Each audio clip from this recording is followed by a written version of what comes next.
December 14th, 1812. The Niemen River, Poland. A Prussian general stands at the river crossing, counting what's left of the largest army ever put together in European history. 6 months ago, 685,000 men marched east across this same river. French, German, Italian, Polish, Dutch, Swiss, Croatian, Portuguese. They crossed with flags flying, drums beating, confident they would force the Russian Empire to give up within weeks. Now the general watches them return. Fewer than 10,000 soldiers who can still fight stumble across the frozen river. Their uniforms are torn rags. Their faces are blackened from frostbite. Their eyes are hollow, distant, the eyes of men who have seen terrible things. Behind them, over the next few days, another 30,000 stragglers crawl westward. They look like skeletons. Many have no shoes, with feet wrapped in cloth strips or simply frozen black. Some are missing fingers, hands, noses, lost to the freezing cold. They move in silence. No drums, no songs, just the crunch of snow and the sound of breathing. The rest, over 600,000 men, are dead. They lie frozen in snowdrifts along 1,000 kilometers of Russian wasteland. They float face down in the Berezina River. They rot in mass graves outside Smolensk, Vitebsk, Borodino. They were killed by cold, by starvation, by disease, by Cossack lances, by Russian muskets, by their own desperation.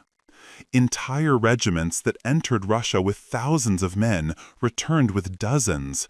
Some units stopped existing entirely. This is the story of the greatest military disaster in history before the World Wars.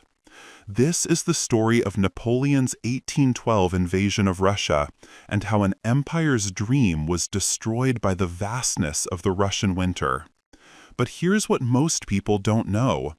It wasn't just the winter that destroyed the Grand Army. The disaster was already happening in the summer heat, months before the first snowflake fell. The decisions that doomed 600,000 men were made in palaces and on battlefields, driven by pride, wrong calculations, and a deadly underestimation of an enemy's determination. Before we begin, I need to ask something. If this story reaches you, it's because people like you chose to engage with history that matters. A like or a comment helps this reach more people who need to understand what happened here and why it still matters. The 600,000 men who never came home deserve to be remembered. And more than that, they deserve to be understood. Now, to understand how it ended in frozen horror, we must go back to where it began. At the height of Napoleon's power, when the world seemed to bend to his will, the French Empire controls the continent. From the Atlantic coast to the Russian border, from Hamburg to Rome, from the Netherlands to Naples, 70 million people live under Napoleon Bonaparte's direct or indirect rule.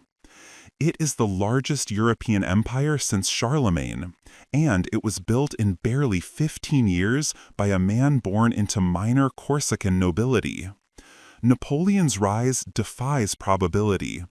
General at 24, first consul at 30, emperor at 35, placing the crown on his own head in Notre Dame Cathedral while Pope Pius VII watched in silence. The symbolism was deliberate. Napoleon bowed to no one, not even God's representative on earth. His military record justifies the arrogance. At Austerlitz in 1805, he crushed the combined armies of Austria and Russia so thoroughly that the Austrian emperor sued for peace within days. At Jena Auerstedt in 1806, he destroyed the Prussian military machine in a single afternoon, the same Prussian army that had terrified Europe under Frederick the Great. At Wagram in 1809, he defeated Austria again, forcing them into alliance through marriage to Archduchess Marie-Louise. Coalition after coalition formed against him. Coalition after coalition shattered. By 1811, there are no major continental powers willing to challenge France on the battlefield, except one. But the relationship with Russia is complicated, built on an alliance that both emperors knew was temporary.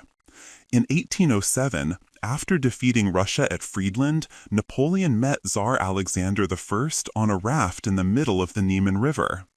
The location was neutral ground, neither French nor Russian soil. They talked for hours. Witnesses reported they came out hugging like brothers, having divided Eastern Europe between them. The Treaty of Tilsit made official what became known as the Peace of the Two Emperors. It lasted 3 years. The problem was Britain. Britain controlled the seas. Napoleon controlled the land. Neither could strike the final blow against the other. The English Channel was too narrow to allow French invasion fleets to cross undetected and too well defended to force through. After the disaster at Trafalgar in 1805, when Admiral Nelson destroyed the combined French-Spanish fleet, Napoleon abandoned plans to invade Britain directly. Instead, he created the Continental System in 1806, a total economic blockade. Every European nation under French influence was forbidden from trading with Britain. The strategy was strangulation. Deny Britain its markets, collapse its economy, force it to negotiate from weakness. It required total cooperation across the entire continent. Russia agreed at Tilsit. For 3 years, Russian ports were closed to British goods. But by 1810, the Russian economy was bleeding. Russia's wealth came from exports: grain, timber, naval stores. Britain was the primary market. Without British trade, Russian grain rotted in warehouses. The nobility, whose fortunes depended on agricultural exports, grew restless. Tsar Alexander faced pressure from his own court: lift the blockade or face internal revolt. In late 1810, Russian ports quietly began admitting British ships again. Napoleon knew immediately. His spies reported every violation. He sent diplomatic protests. Alexander replied with vague promises and continued opening Russian trade. Then Napoleon made it personal. In December 1810, he annexed the Duchy of Oldenburg, a small German state ruled by Duke Peter, who happened to be Tsar Alexander's uncle. Napoleon didn't even bother with an excuse. He simply declared Oldenburg part of France and kicked the Duke out. Alexander took it as the insult it was intended to be. By early 1811, both empires were preparing for war they hadn't yet declared. French troops began gathering in the Duchy of Warsaw, the Polish puppet state Napoleon had created from Prussian and Austrian territories. Russian armies moved to the western frontier. Diplomatic letters grew colder, then stopped entirely. Both emperors issued ultimatums the other ignored. Napoleon faced a choice: accept Russian defiance of the continental system or enforce obedience through war. Acceptance was impossible. If Russia broke the blockade without punishment, other nations would follow. The entire strategy against Britain would collapse. Napoleon's authority, built on the principle that his word was law across Europe, would be exposed as hollow. But war with Russia was not like war with Austria or Prussia. Russia was vast. His marshals knew it, his ministers knew it. Charles XII of Sweden had invaded Russia a century earlier with 40,000 men and returned with barely 4,000. The Swedish king, once considered the greatest military mind in Europe, died in exile, broken by the Russian winter and scorched earth. Napoleon's advisors raised the comparison. He dismissed it. Charles XII was reckless, he argued. Napoleon was methodical. Charles XII had inadequate supplies. Napoleon would stockpile for months. Charles XII underestimated Russian resilience. Napoleon would bring such overwhelming force that resistance would be pointless. Most critically, Napoleon believed this would not be a war of conquest. It would be a punitive expedition, a limited campaign to force Tsar Alexander back to the negotiating table. March to the frontier, destroy the Russian armies in 1 or 2 decisive battles, threaten Moscow or St. Petersburg, dictate terms, and return home before winter. 6 months, 8 at most. The same strategy had worked against every other opponent. There was no reason to think Russia would be different. In late 1811, Napoleon made his decision. Orders went out across the empire: prepare for the largest military mobilization in history. The target? Russia. The objective? Submission. The timeline? 1812. What he didn't know, what he couldn't imagine, was that Tsar Alexander had already decided he would never negotiate. Not after the first battle, not after the 10th, not if Napoleon reached Moscow itself. 2 emperors, both convinced they could not afford to back down, were about to collide, and 600,000 men were about to pay the price. The assembly began in winter and continued through spring across the French Empire and its satellite states. Conscription orders arrived in every province. From the barracks of Paris to the villages of Bavaria, from the Italian peninsula to the Dutch lands, men were pulled from farms, workshops, and homes. The empire had been at war for over a decade. There were few young men left who hadn't already served. Napoleon lowered the conscription age and raised it, pulling in teenagers and men in their 40s. This was not just a French army, it couldn't be. France alone couldn't provide the numbers Napoleon demanded. From the Kingdom of Italy came 27,000 troops. From the Confederation of the Rhine, the collection of German states under French protection, came nearly 120,000. Bavarians, Saxons, Westphalians, and troops from smaller principalities. From the Duchy of Warsaw came 95,000 Poles, fighting for the promise of a restored Polish nation. From Austria, technically an ally through Napoleon's marriage, came 30,000 men commanded by Prince Schwarzenberg, though their commitment was questionable. From Prussia, defeated and humiliated in 1806, came 20,000 men, forced into alliance against their will. Even smaller contributions arrived: Dutch, Swiss, Croatian, Portuguese, Spanish. By June 1812, the force assembled along the Niemen River exceeded 685,000 men. To put that in context, this was larger than the entire population of most European cities. It was more men than had fought in any single campaign in European history. The logistics alone were staggering. Napoleon spent months planning the supply system. Massive depots were established in East Prussia and Poland. Danzig, Königsberg, and Warsaw became gigantic warehouses packed with grain, ammunition, medical supplies, and fodder. Some 250,000 horses were assembled, both for cavalry and to pull the wagon trains. Portable ovens were built to bake bread on the march. Engineers prepared pontoon bridges to cross rivers. Mobile hospitals were organized. The preparation was meticulous. Napoleon had always excelled at logistics. It was one of the keys to his success, moving armies faster and keeping them supplied better than his opponents could manage. The army was organized into 3 main groups. The center, commanded by Napoleon himself, numbered approximately 450,000 men and would drive directly toward Moscow.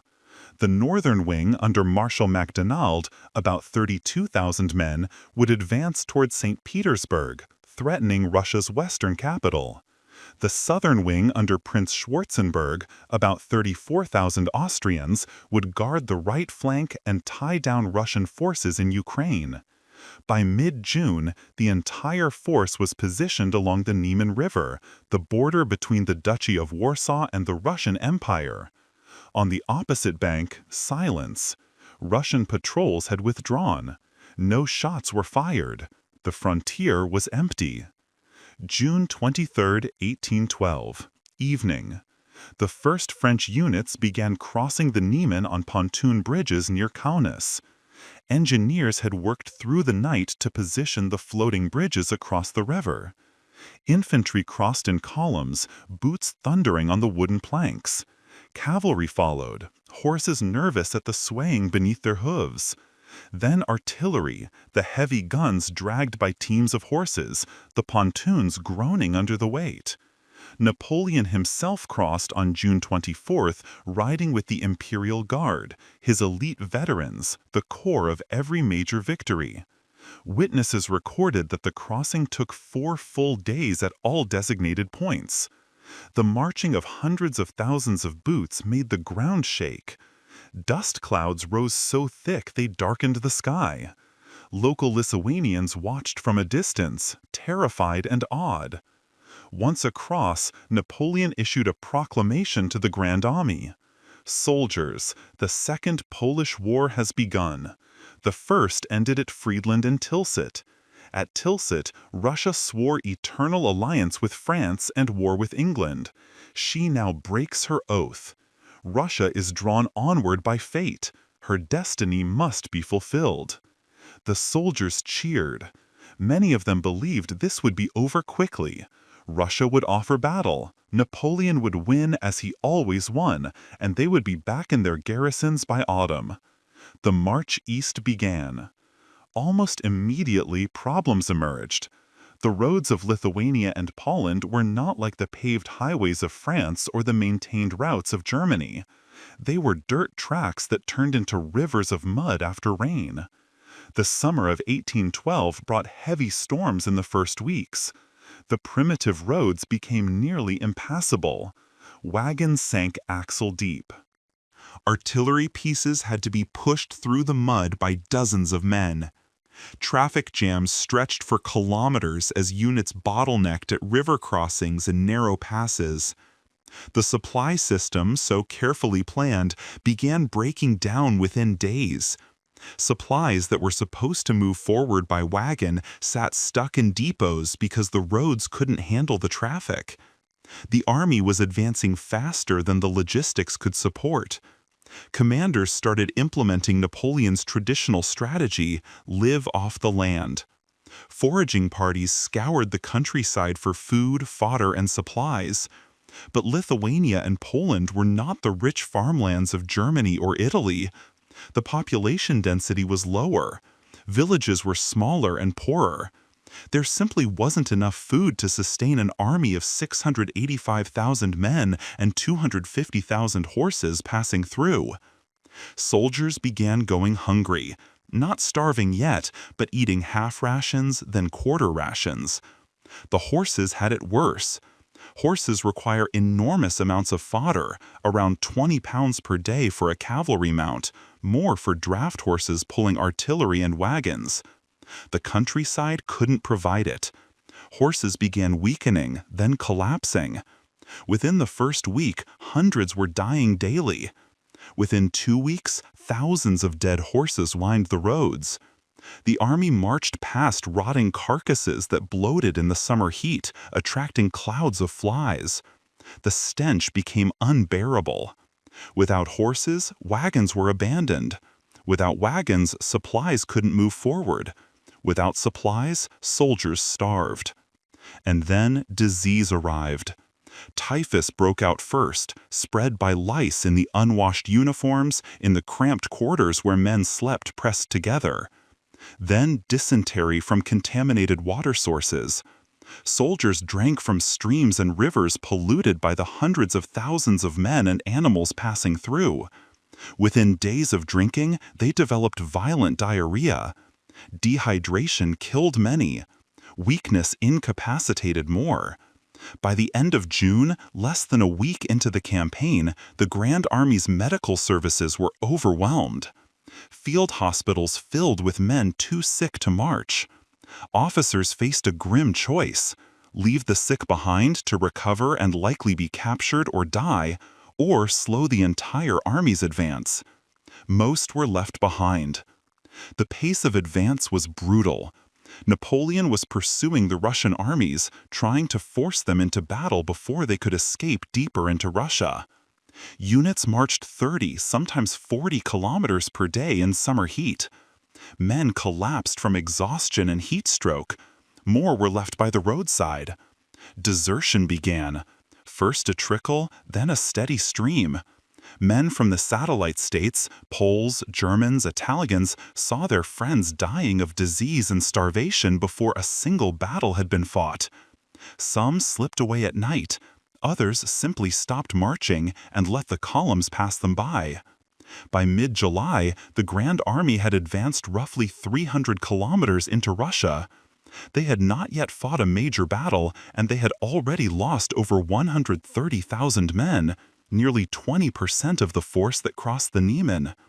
Dead from disease, dead from starvation, dead from exhaustion, deserted, straggling, left behind in hospitals, the army bleeding out before the war had truly begun.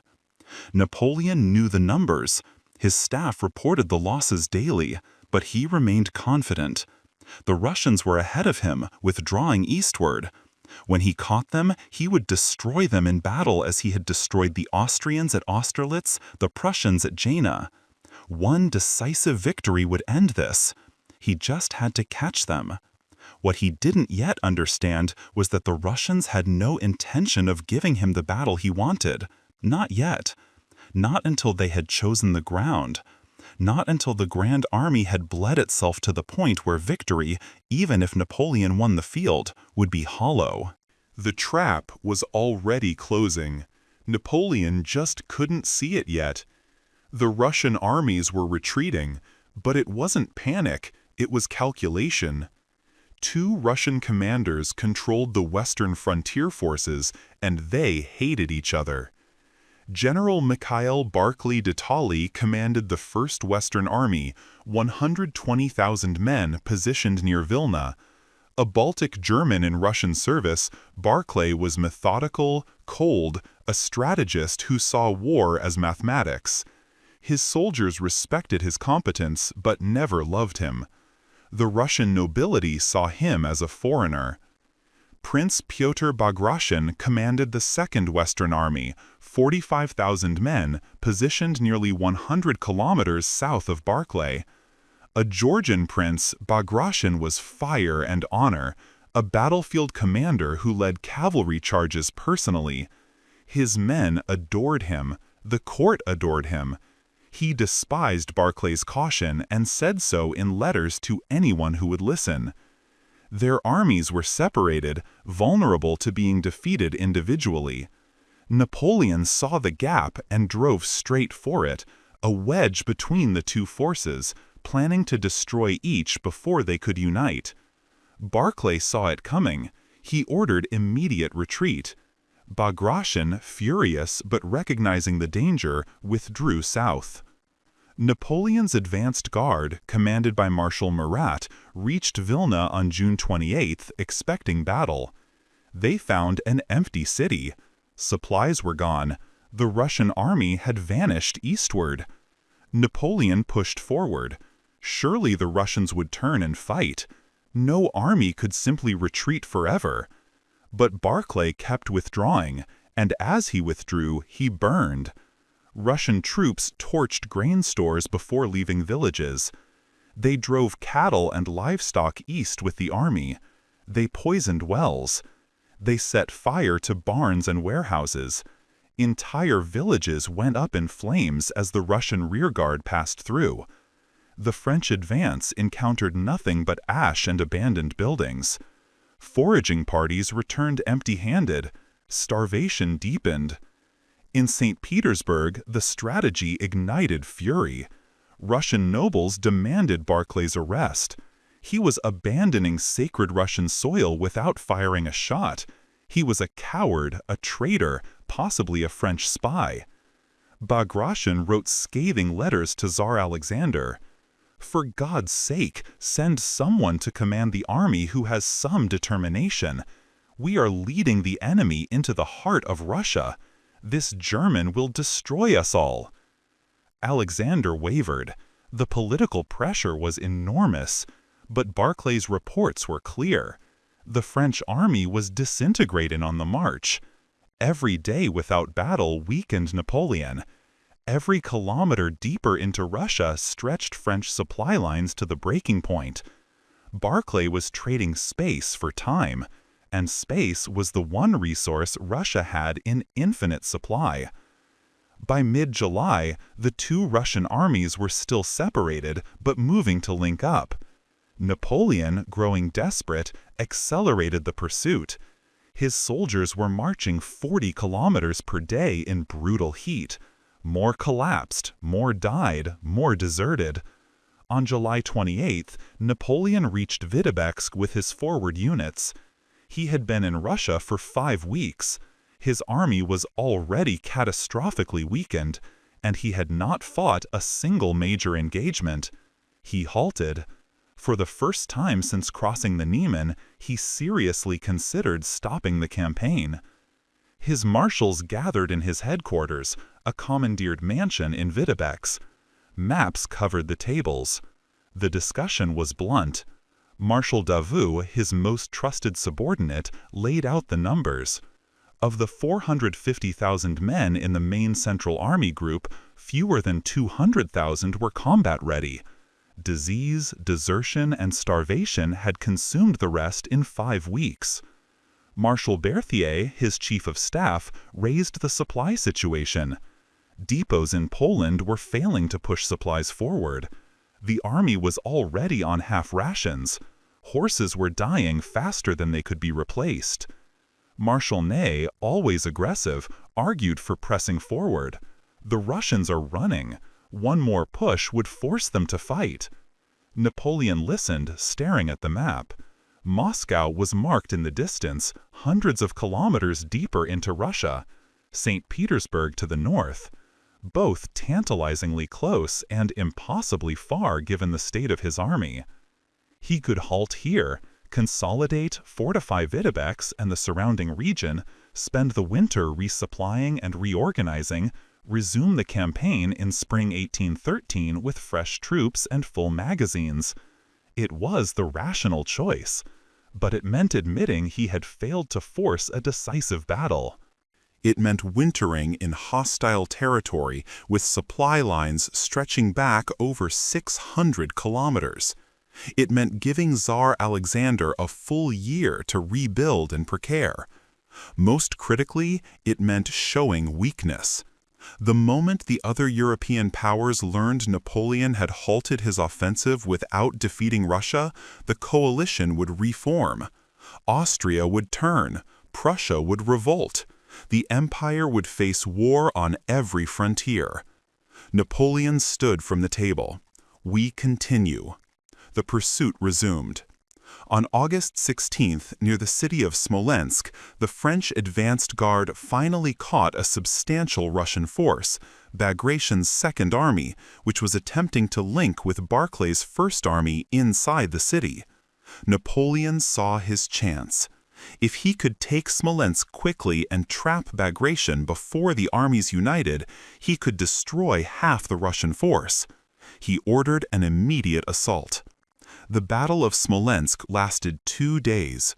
French artillery bombarded the old walls of the city while infantry assaulted from 3 sides. Russian defenders held the walls desperately, buying time for Bagration to escape eastward. Buildings burned. The city's wooden structures ignited under cannon fire. By the 2nd day, Smolensk was an inferno. On August 18th, the Russians evacuated under cover of darkness, blowing up ammunition stores as they left. The French entered a burning ruin. Napoleon stood in the charred wreckage and declared victory. But the Russian armies, now finally united under joint command, had escaped again. They were retreating toward Moscow. French casualties at Smolensk, approximately 10,000. Russian casualties, approximately 14,000. And the city itself was ash. No supplies, no shelter, nothing to sustain the army. The Grand Army left Smolensk and continued east. By early September, Napoleon's central force had been reduced to approximately 160,000 combat-effective troops. Read that again. He had crossed the Niemen with 450,000 men in the main army. In 10 weeks, disease, starvation, desertion, and relatively minor combat had consumed nearly 2/3 of his force, and he still hadn't fought the decisive battle he needed. His officers were now openly questioning the campaign. Marshal Murat, commanding the cavalry advance guard, reported his horses were so weak they could barely trot. Marshal Davout warned that the army could not sustain another month at this pace. Even Marshal Ney, the most aggressive of Napoleon's subordinates, privately admitted the situation was dire. But Moscow was ahead. Moscow, the ancient capital. Moscow, the heart of Russia. Moscow with its supplies and shelter and symbolic weight. If Napoleon took Moscow, Tsar Alexander would have to negotiate. No ruler could allow his capital to fall without suing for peace. It had never happened. The loss of a capital meant the end of resistance. Napoleon convinced himself this was true.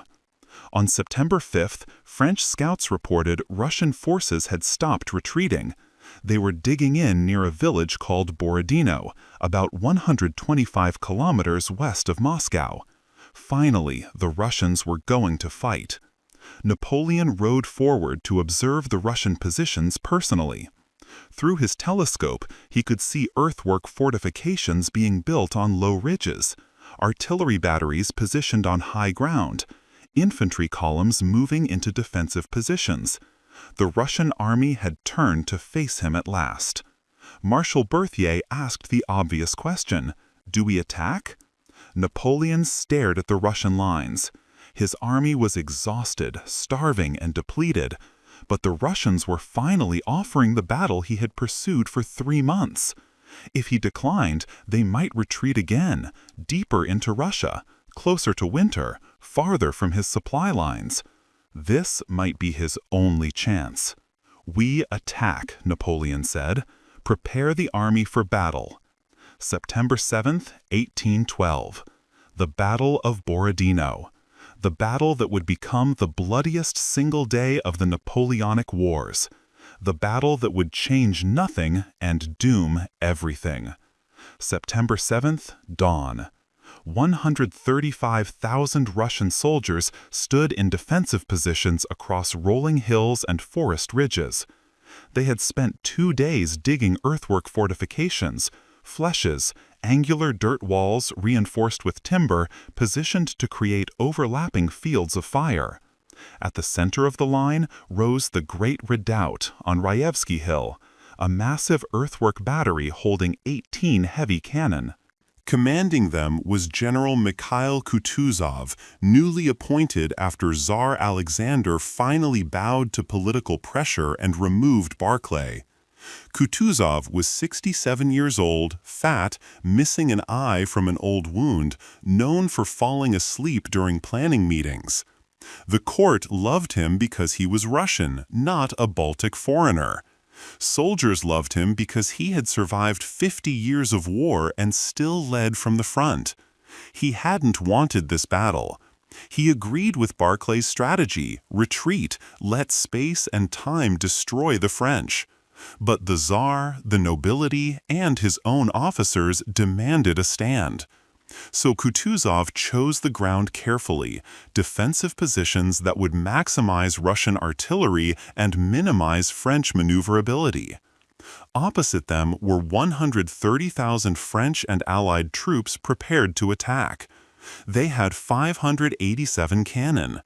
Napoleon had established his command post on a low hill with clear sightlines to the battlefield. At 6 a.m., he gave the order. The French guns opened fire. Over 500 cannons fired simultaneously. The sound was a physical force that shook the ground. Smoke erupted in massive clouds. Cannonballs screamed through the air and crashed into Russian positions, tearing through earthworks and men with equal indifference. The Russian batteries answered, another 600-plus guns. The world became noise and smoke and iron. This was the Napoleonic era's version of industrial slaughter. Artillery could fire 2 to 3 rounds per minute. Solid-shot, iron cannonballs could punch through multiple men in a row. At closer range, canister shot turned cannons into giant shotguns, spraying hundreds of metal balls that shredded entire formations. Explosive shells burst above or among infantry, scattering shrapnel. After an hour of bombardment, Napoleon sent in the infantry. French columns, masses of men in tight formation, advanced toward the Russian flesh on the left of the line. These were the fortifications held by Bagration and his corps. The French were to take them, collapse the Russian left, and roll up the entire position. The columns marched forward through smoke so thick they could barely see 20 meters ahead. Russian artillery switched to canister. The effect was immediate and horrific. Men in the front ranks were simply erased, heads, torsos, limbs disappearing in sprays of blood. Those behind stepped over the bodies and kept marching. They reached the flesh and assaulted with bayonets. Russian defenders fired muskets point blank, then met the French with bayonets of their own. Men stabbed, clubbed, and strangled each other in the confined earthworks. The fighting was hand-to-hand, desperate, savage. The French took the flèches. Russian reserves counterattacked and retook them. The French assaulted again. The flèches changed hands 3 times in 2 hours. Bodies piled so high inside the earthworks that men had to climb over corpses to fight. General Bagration, commanding the defense, was hit by shrapnel that tore into his leg. He refused to leave the field, rallying his men from horseback even as blood soaked through his uniform. Finally, blood loss forced him to be carried away. He would die of the wound weeks later, but his men held. The flèches were eventually taken by the French, but at a cost that staggered even hardened veterans. Entire battalions were destroyed. Regimental commanders died leading charges. Colonels fell. Majors took command and died minutes later. Captains led companies until they too were killed. Marshal Ney, commanding one of the assaulting corps, had his horse shot out from under him, then another, then a third. He continued on foot, sword in hand, leading his men forward through the smoke and fire. While the flèches were being contested, the center of the battlefield became a horror of its own. The great redoubt on Raevski Hill was the key to the Russian position. Whoever held it controlled the battlefield. Napoleon ordered a massive assault. French heavy cavalry, cuirassiers in steel breastplates and helmets, formed up for the charge. These were shock troops designed to smash through defensive lines by sheer weight and speed. Behind them, infantry prepared to exploit the breach. At 9 a.m., the cuirassiers charged.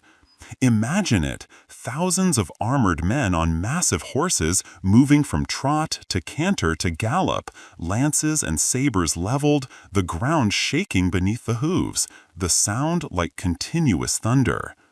The Russian artillery opened fire with canister at 200 meters. Horses and men went down in heaps, tumbling and screaming. The charge barely slowed. At 100 meters, Russian infantry fired massed musket volleys. More cavalrymen fell. The survivors crashed into the Russian lines. For a few minutes, the cuirassiers broke through. They reached the Great Redoubt, sabering gunners and driving Russian infantry back. French infantry rushed forward to support. Then Russian reserves, Cossack cavalry and line infantry counterattacked. The French were driven out. The redoubt remained in Russian hands. Napoleon's subordinate, General Caulaincourt, his master of horse and a personal friend, led another cavalry charge at the Great Redoubt an hour later. He reached the earthworks, fighting hand-to-hand with Russian soldiers. A bayonet took him in the chest. He died instantly.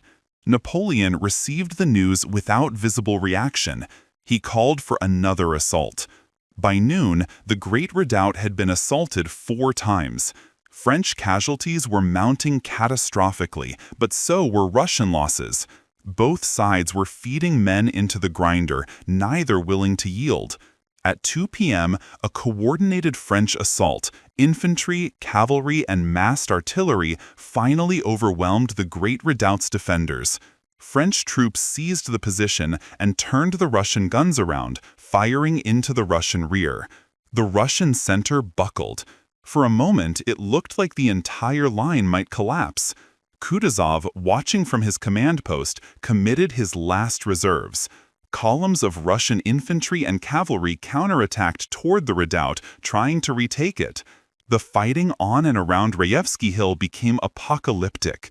Artillery from both sides fired into the melee, killing their own men along with the enemy. Cavalry charged and countercharged. Infantry formations dissolved into mobs of men, stabbing and shooting at anything that moved. The hill was carpeted with bodies, French and Russian, so intermixed that in the smoke it was impossible to tell the lines apart. And then something strange happened. Napoleon, watching from his command post, had one force remaining that he had not yet committed. The Imperial Guard, his elite reserves, 20,000 strong, the best troops in the Grand Army, veterans of a dozen campaigns, fiercely loyal, supremely trained. His marshals begged him to send them in. Marshal Ney rode to Napoleon personally. "Give me the Guard, and I will take the entire Russian army." Napoleon refused. Historians still debate why. He was ill, suffering from a severe cold, possibly a bladder or urinary infection that left him in constant pain and difficulty. He seemed strangely passive throughout the battle, issuing orders mechanically but without the fire and intuition that had won him so many previous victories. Some argue he knew on some level that even if he destroyed the Russian army here, he had no reserves left for what came after. Some argue he was simply too sick to think clearly. Some argue it was caution, born from knowing how far he was from France, how weak his army already was. Whatever the reason, the Imperial Guard did not attack. The decisive blow was never delivered. By 6 p.m., after 12 hours of continuous slaughter, the guns began to fall silent. The Russian army, battered, bleeding, with entire divisions shattered, withdrew in relatively good order toward Moscow under cover of darkness and smoke. Kutuzov recognized he could not hold the field another day, but his army was intact enough to retreat. The French held the battlefield. Technically, this was a victory. Napoleon issued a bulletin declaring a great triumph. The cost? French and Allied casualties, approximately 30,000 killed and wounded. Russian casualties, approximately 45,000 killed and wounded. Combined, over 70,000 men became casualties in a single day. To put that in context, that's more casualties than the Americans suffered in the entire Revolutionary War, in one day. The battlefield was a vision of hell. Bodies lay in heaps, especially around the flèches and the Great Redoubt. Wounded men screamed for water, for help, for death. The cries continued through the night. Medical services on both sides were completely overwhelmed. Men with survivable wounds bled out waiting for treatment. Those with serious wounds were simply left to die. Soldiers walked through the carnage in a daze. Some wept, some vomited. The battlefield was a vision of hell. Bodies lay in heaps, especially around the flèches and the Great Redoubt. Wounded men screamed for water, for help, for death.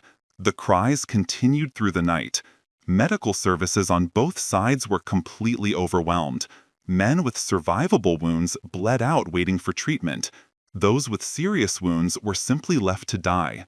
Soldiers walked through the carnage in a daze. Some wept, some vomited. Veterans of Austerlitz and Jena, battles they thought were the worst they would ever see, said they had never witnessed anything like Borodino. Marshal Ney, surveying the field, was asked if it was a victory. He replied, "Victory? This is a massacre, not a victory." Napoleon himself walked the battlefield the next morning. He saw the bodies stacked like cordwood. He saw the blood-soaked earth. He saw the wounded still dying in the September sun. He said nothing, because despite the staggering casualties, despite holding the field, despite technically winning the battle, Napoleon had failed to achieve his objective. The Russian army still existed. It had not been destroyed. It had not surrendered. It had withdrawn, battered but intact, toward Moscow, and Napoleon's own army was now so weakened that pursuit was almost impossible. The 30,000 casualties came from a force already depleted to 160,000.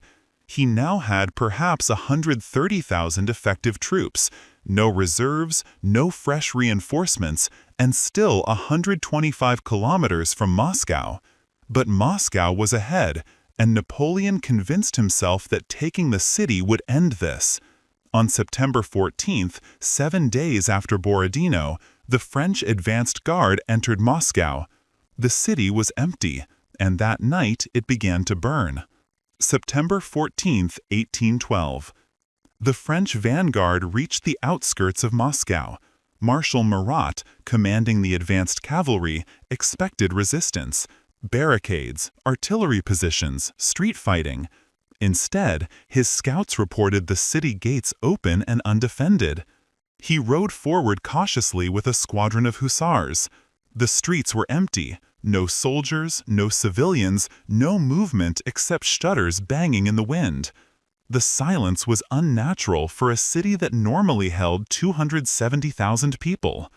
Moscow stretched before them across hills above the Moskva River, a sprawling mass of wooden buildings, merchant quarters, Orthodox churches with golden domes and colorful onion spires, monasteries, palaces. At the center rose the Kremlin, ancient fortress walls of red brick, towers with peaked roofs, cathedrals with golden domes that gleamed in the afternoon sun. Murat's advanced guard entered the Kremlin through the Borovitsky Gate. No resistance. The gate stood open. Inside the walls, palace buildings, armories, cathedrals, treasure houses, all abandoned. Napoleon arrived hours later with the main body. He established headquarters in the Kremlin, taking the Tsar's own apartments. He sat at Alexander's desk, slept in Alexander's bed. The symbolism was deliberate, the conqueror occupying the seat of Russian power. He waited for a delegation. In every other European capital he had entered, Vienna, Berlin, Madrid, civic officials or nobles had come to offer surrender and negotiate terms. It was how these things worked. The army was defeated, the capital occupied, the government sued for peace. Napoleon waited through the afternoon. No one came. He waited through the evening. The city remained silent. His marshals began reporting what they found. The arsenals were empty, weapons and ammunition evacuated. The granaries were mostly bare, grain either removed or destroyed. Moscow's governor, Count Fyodor Rostopchin, had ordered the evacuation of the entire population. Those who couldn't leave on their own were marched out under guard. Only a few thousand remained, the very old, the very sick, criminals released from prisons. And the fire pumps were gone, every single one, removed from fire stations and destroyed. That detail should have warned them. That night, fires began. First report came at midnight, blazes in the merchant quarters south of the Kremlin. Small at first. Officers sent patrols to investigate. By the time they arrived, entire blocks were burning. Then fires erupted in the northern districts, then the west, then everywhere at once. French soldiers tried to fight the flames, forming bucket brigades from the river, but without fire pumps it was useless, and the fires kept multiplying faster than they could be contained. By dawn on September 15th, Moscow was an inferno. Governor Rostopchin had left detailed instructions before evacuating. Prisoners were released and armed with torches. Barrels of oil were distributed. Key buildings were to be set ablaze simultaneously once the French occupied the city. Moscow, built largely of wood, would burn like kindling. The calculation was brutal. Better to destroy Russia's ancient capital than let it sustain the French army through winter. The fires burned for 3 days. Winds whipped the flames into firestorms that jumped from district to district. Entire neighborhoods ignited in minutes. Wooden churches burned, their golden domes melting in the heat. Merchant warehouses full of goods, fabric, furniture, oil, spirits exploded. The heat was so intense that iron gates glowed red. French soldiers, instead of resting after Borodino, fought for their lives against walls of flame. Some units were trapped in burning districts and had to abandon their positions, running through streets where buildings collapsed around them.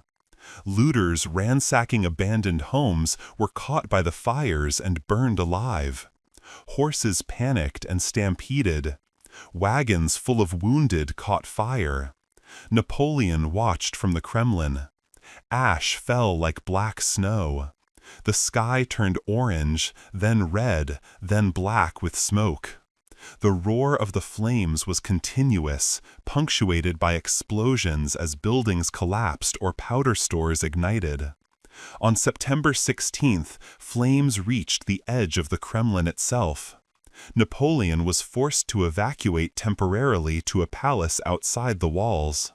He stood and watched Moscow burn, his face expressionless.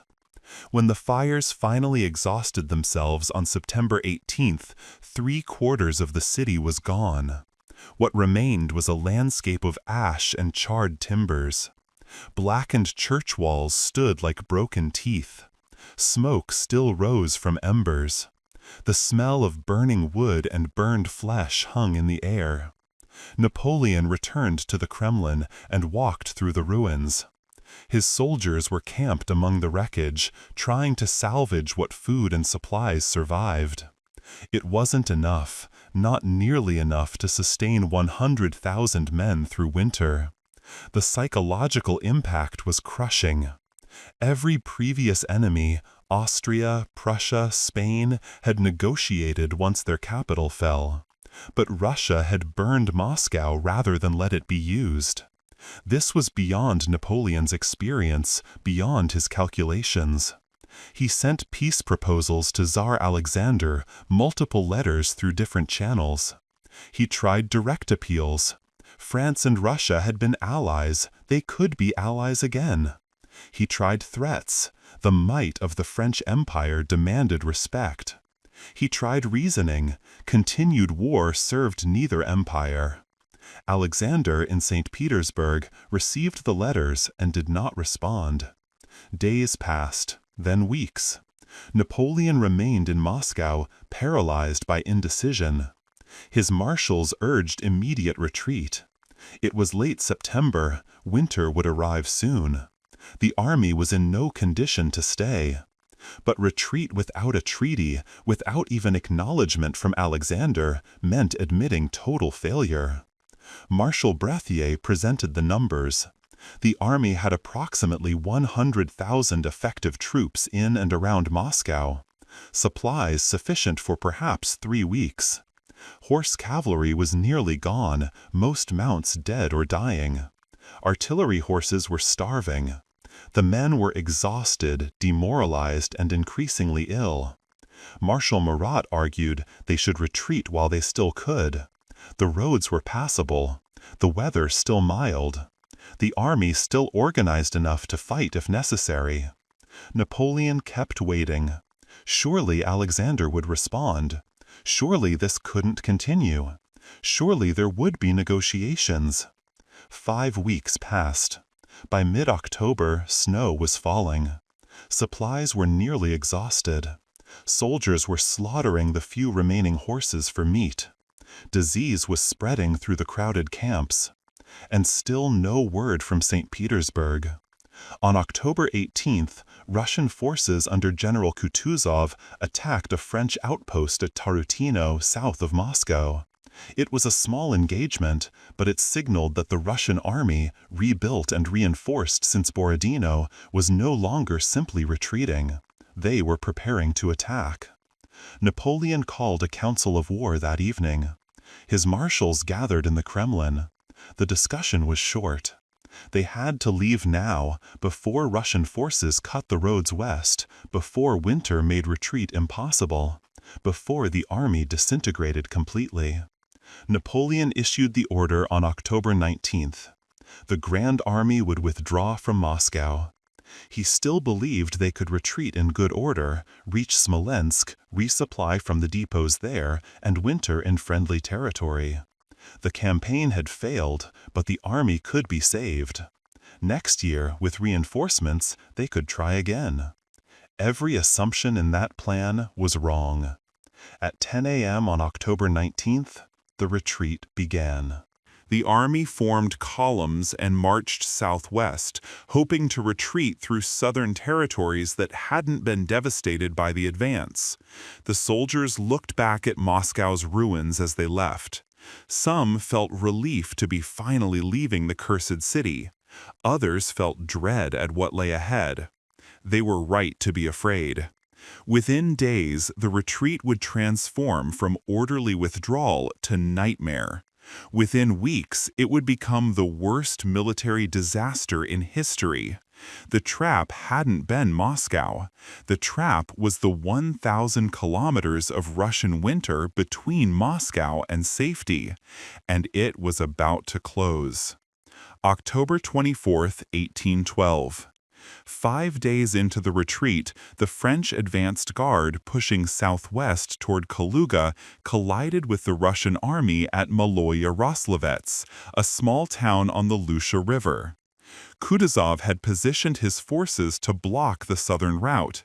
He wasn't going to let Napoleon retreat through untouched territory. The battle lasted all day.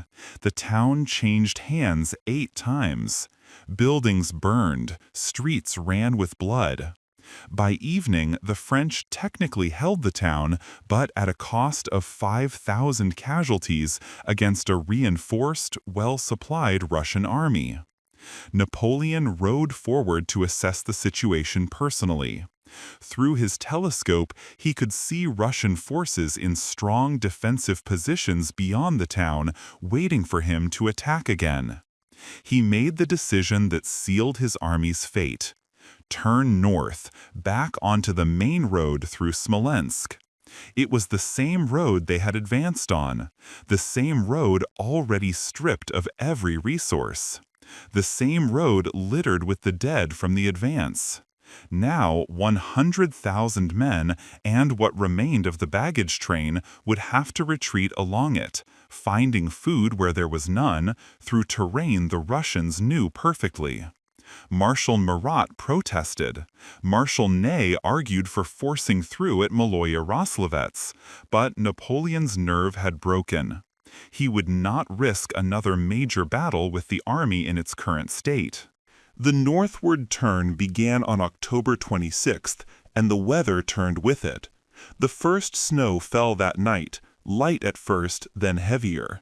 Temperatures dropped below freezing. Men who had marched through summer heat and autumn rain now faced winter with inadequate clothing. Here's what had happened to their equipment.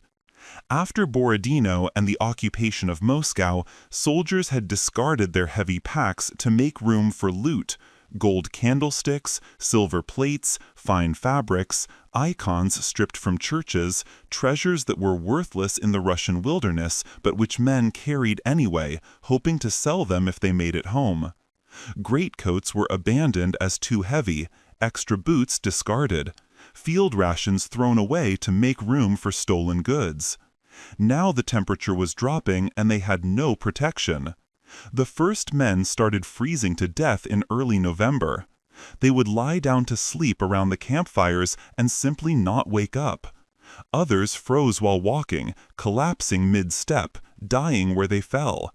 Frostbite attacked fingers, toes, noses, ears. Flesh turned white, then black. Amputation without anesthesia became routine.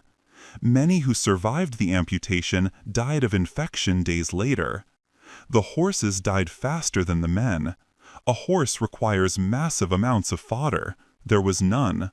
The horses ate bark stripped from trees, then leather from harnesses, then nothing. They weakened, collapsed, and died by the thousands. Every dead horse meant an abandoned wagon. Every abandoned wagon meant lost supplies. Every lost supply meant more starvation. Artillery pieces were abandoned when the horses pulling them died. Cannon that had been dragged from France to Moscow were left in ditches. Ammunition wagons left behind. Within 2 weeks, the Grand Army had lost the majority of its artillery. And then the Cossacks appeared. Russian light cavalry, superb horsemen from the southern steppes, began shadowing the retreat. They didn't attack the main columns, they picked off stragglers. Any man who fell behind for any reason was dead. The Cossacks would ride down on isolated soldiers, spear them with lances, strip the bodies, and vanish. The retreat became a running horror where stopping meant death and continuing meant exhaustion. Men marched until they literally couldn't take another step, collapsed, and were left behind. The sounds of Cossack hoofbeats and screaming behind the column became constant. No one looked back. Looking back meant seeing friends being killed, and there was nothing anyone could do. Discipline began collapsing. Units that had maintained cohesion since the Niemen crossing started dissolving. Officers couldn't control their men. Soldiers became individuals concerned only with survival. They fought each other over scraps of food. They killed wounded comrades to steal their boots or coats. The veneer of civilization was stripped away by hunger and cold. Russian peasant partisans added to the nightmare. These were not regular soldiers. They were villagers armed with axes, pitchforks, hunting muskets, people whose homes had been burned, whose livestock had been stolen, whose families had been killed by the French advance. They wanted revenge. They ambushed small French detachments, they attacked foraging parties. They crept into camps at night and slit throats. They captured soldiers and beat them to death or burned them alive or buried them in snow.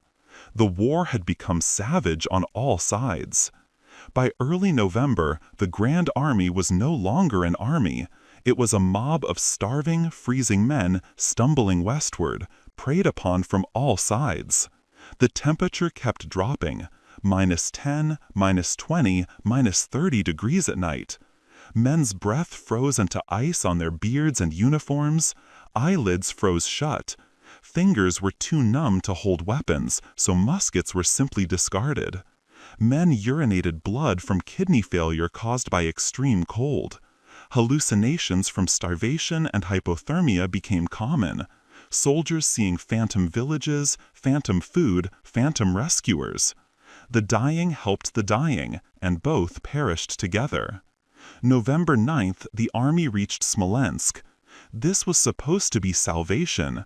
The city where supply depots had been established during the advance, magazines full of food, ammunition, clothing. The promise of resupply had kept men moving for the last 100 kilometers. They found the depots nearly empty. Corruption, mismanagement, and raids by partisans had gutted the supplies. What remained was nowhere near sufficient for 100,000 starving men. The warehouses were stormed by soldiers who broke discipline completely, fighting each other for moldy bread and rotten meat. Officers tried to restore order. Some soldiers were shot for looting. It didn't matter. Discipline was gone. The army stayed in Smolensk for 4 days, consuming what little was there. Then it had to move again. Russian forces were closing in from multiple directions. Stay and they would be trapped and annihilated. On November 13th, the retreat from Smolensk began.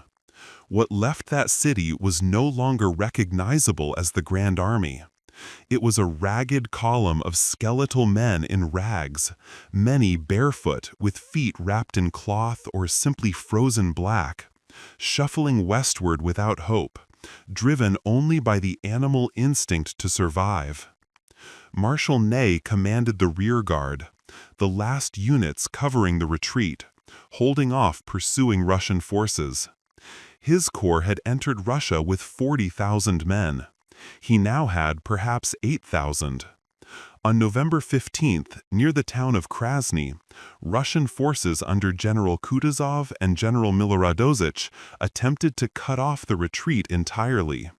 For 3 days, Ney fought a desperate series of delaying actions. His troops, starving, exhausted, outnumbered, held critical positions just long enough for the main body to escape, then fell back to the next position.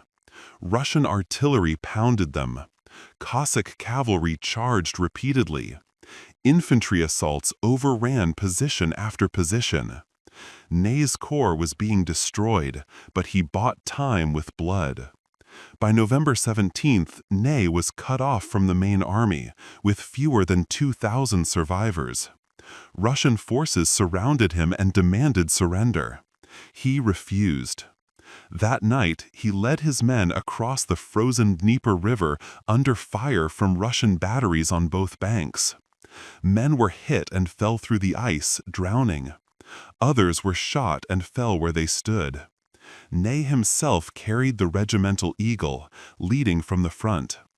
On November 18th, he reached the main French column with approximately 900 men, barely 1/10 of what he'd started with at Krasny. Napoleon, who had assumed Ney was dead or captured, embraced him. "I have 300 million in my treasury," he said, "and I would give them all for Marshal Ney." But money couldn't save them now. The temperature dropped further, -35 degrees at night. Men literally froze solid while sleeping, their bodies found in the morning in sitting or crouching positions, frozen in place. The cold did things that seemed impossible. Musket barrels became so brittle they shattered. Metal buttons froze to flesh. Men who touched them with bare hands lost skin. Vodka froze solid in canteens. Spit froze before it hit the ground. And through it all, the Cossacks kept coming. Shadows in the snow, death on horseback. Constant, relentless, merciless. By late November, the army had been reduced to approximately 40,000 armed soldiers capable of fighting, plus another 40,000 unarmed stragglers and camp followers. Wives, servants, merchants who had followed the army, wounded who somehow kept moving.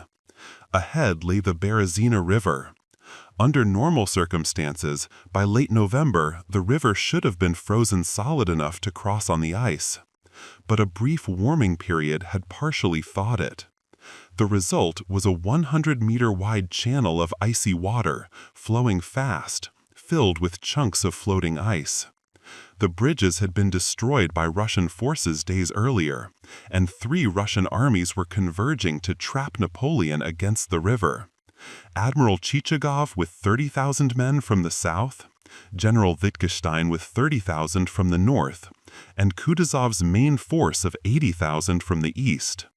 Over 140,000 Russian troops closing in on 80,000 exhausted, starving French trapped against an impassable river. This should have been the end.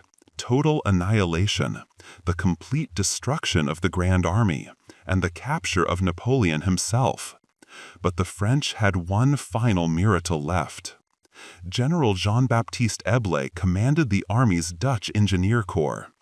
He had 400 engineers and a handful of tools: axes, hammers, nails scavenged from abandoned villages. No proper bridging equipment, no pontoons, just men and whatever materials they could find. On November 25th, Eble's engineers began constructing 2 trestle bridges across the Berezina near the village of Studianka. They worked standing in the river. The water was chest-deep and near freezing. Chunks of ice flowed past, battering them. They drove wooden pilings into the riverbed using hammers and brute force. They laid crossbeams scavenged from dismantled village houses. They nailed planks across the beams to create a roadway. Men died while working. Hypothermia killed them where they stood. They simply slumped forward into the water and were carried away by the current. Others were crushed by floating ice or structural collapses. Ible kept them working through the night by torchlight. By dawn on November 26th, two narrow, shaking bridges spanned the Berezina. The crossing began. 80,000 people funneled toward two wooden bridges barely wide enough for a single wagon. French soldiers crossed first to secure the far bank, then artillery, then wagons, then the mass of stragglers. Russian artillery opened fire from across the river. Cannonballs crashed into the crowds waiting to cross. Shells exploded in the mass of humanity. Panic erupted. People pushed, shoved, trampled each other trying to reach the bridges. The bridges, overloaded and damaged by ice, collapsed. Engineers frantically made repairs while bodies floated downstream. The bridges reopened. The crossing continued for 3 days. This horror continued. Marshals Oudinot and Victor commanded rearguards, fighting desperate battles on both sides of the river to hold off the converging Russian armies. Artillery duels raged. Cavalry charged and countercharged. Infantry formed squares and fired volleys until they ran out of ammunition, then fought with bayonets. On the eastern bank, the crowd waiting to cross grew increasingly panicked. Russian forces were closing in. Artillery fire was getting closer. People could hear the sounds of battle approaching. On the morning of November 29th, General Ible received orders from Napoleon. Burn the bridges to prevent Russian pursuit. Thousands of stragglers were still on the eastern bank, mostly camp followers, wounded civilians. They screamed, they begged, they rushed toward the burning bridges, trying to cross even as the flames consumed the wood. Some tried to wade or swim across the icy river. They died within minutes in the freezing water. Others stood on the bank and were captured by the arriving Russian forces. Many were simply killed. The bridges burned completely. The crossing was over. Approximately 50,000 had made it across. The rest were dead or captured. General Ible, who had stood in freezing water for days keeping his men working, died of pneumonia a few days later. The army, what remained of it, staggered westward. On December 5th, Napoleon made his final decision. He left the army. Traveling in a sleigh with a small escort, he raced toward Paris. His stated reason? Rumors of a coup attempt, the need to raise a new army before the European powers realized the extent of the disaster. The unstated reason? He was abandoning the men he had led into Russia. He left Marshal Murat in command and disappeared into the night. The remnants of the Grand Army continued the retreat without him. On December 14, 1812, the survivors crossed the Niemen River back into Poland. Prussian General York, commanding a Prussian corps in French service, counted them as they crossed. Fewer than 10,000 organized soldiers. Perhaps another 30,000 starving, frostbitten, diseased wrecks who stumbled across over the following days. Of 685,000 men who had crossed into Russia 6 months earlier, fewer than 40,000 returned capable of any service. The rest were dead, captured, deserted, missing, gone. The greatest army ever assembled in European history had been destroyed, not by a single battle, not by one decisive defeat, but by hunger, disease, cold, and the vastness of Russia itself. The retreat from Moscow to the Niemen, 1,000 kilometers of frozen hell, had consumed them completely, and the consequences were about to reshape Europe. The numbers tell a story that defy comprehension. 685,000 men crossed the Niemen River into Russia in June 1812. Fewer than 40,000 returned fit for service in December. That's a 94% casualty rate across 6 months. But raw numbers hide the texture of catastrophe. Let's break it down by what actually happened to them. Approximately 400,000 dead, not in battle. Most never fired a shot in anger. They died of typhus in the first weeks, dysentery in the summer heat, starvation on the advance, freezing on the retreat. They died of infected wounds that would have been survivable with proper medical care. They died of exhaustion, simply lying down and never getting up. They died of gangrene from frostbite. They died drowning in the Berezina. They died with Cossack lances in their backs. Approximately 100,000 captured. Most were marched to prisoner camps in Siberia. Many died on the march there. Another 1,000 kilometers through Russian winter. Those who survived the march faced years in brutal conditions. Of the 100,000 captured, fewer than 20,000 ever saw their homes again. Approximately 50,000 deserted during the campaign. Germans, Poles, Italians who saw their units disintegrating and slipped away to try to survive on their own. Most died anyway, hunted by partisans, killed by peasants, frozen in forests. Some made it home, most didn't. The remaining 95,000 were invalided, scattered across Eastern Europe, or died in hospitals in the months after. The material losses were equally catastrophic. Over 200,000 horses perished. These weren't just cavalry mounts, they were the transportation system of the entire army. Draft horses pulled artillery, ammunition wagons, supply trains, ambulances. Without horses, the army lost mobility, firepower, and logistics simultaneously. Nearly 1,000 artillery pieces were abandoned, cannon that represented years of industrial production, that had been dragged from France across Germany and Poland and into Russia, left in snowdrifts and ditches. The entire baggage train was lost, everything. Field hospitals, portable forges, pontoon bridging equipment, engineering tools, paymaster chests, regimental records, officers' personal effects. Now look at specific units to understand what this meant on a human scale. The 18th Line Infantry Regiment entered Russia with 3,600 men, returned with 300. The 4th Line Regiment, 3,000 in, 200 out. The Württemberg Corps from southern Germany, 16,000 entered Russia, 500 returned. That's 96.9% casualties. The Westphalian Corps, 23,000 soldiers, fewer than 1,000 came home. The Italian Royal Guard ceased to exist entirely, every single man killed, captured, or missing. The Portuguese Legion, 9,000 men, approximately 400 survived.